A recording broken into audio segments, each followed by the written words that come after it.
I saw a video tonight on Instagram where the Prime Minister was touring St. Elizabeth and he did a flyover Black River and a flyover in some other parts.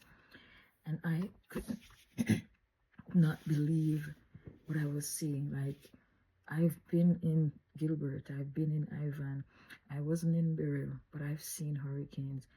There was no roof on any building that I saw in Black River. Black River already had some fragile looking buildings, so I can only imagine. And then he flew over some other parts, and I couldn't fathom. In one scene, he was on the ground, and he was walking past, and I saw this man with a laundry hamper on his shoulder.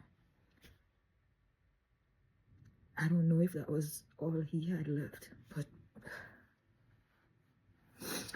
it was so sad.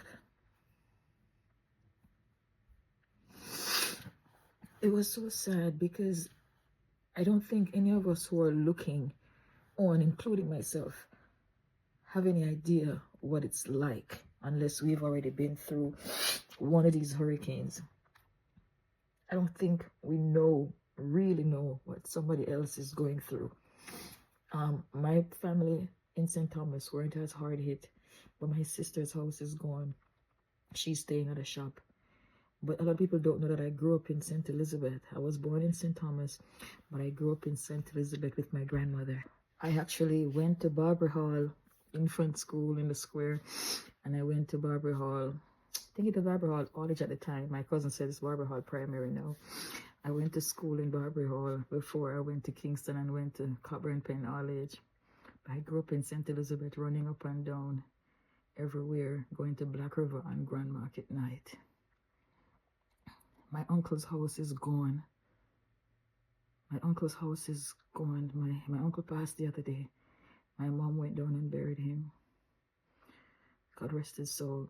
And his house is there. My mom is responsible for it. The house is gone, just leaving the foundation. I can't understand it. Like, I don't understand, but people still have to get up. People don't have any roof. They don't have any furniture. They don't have any food. They have no electricity.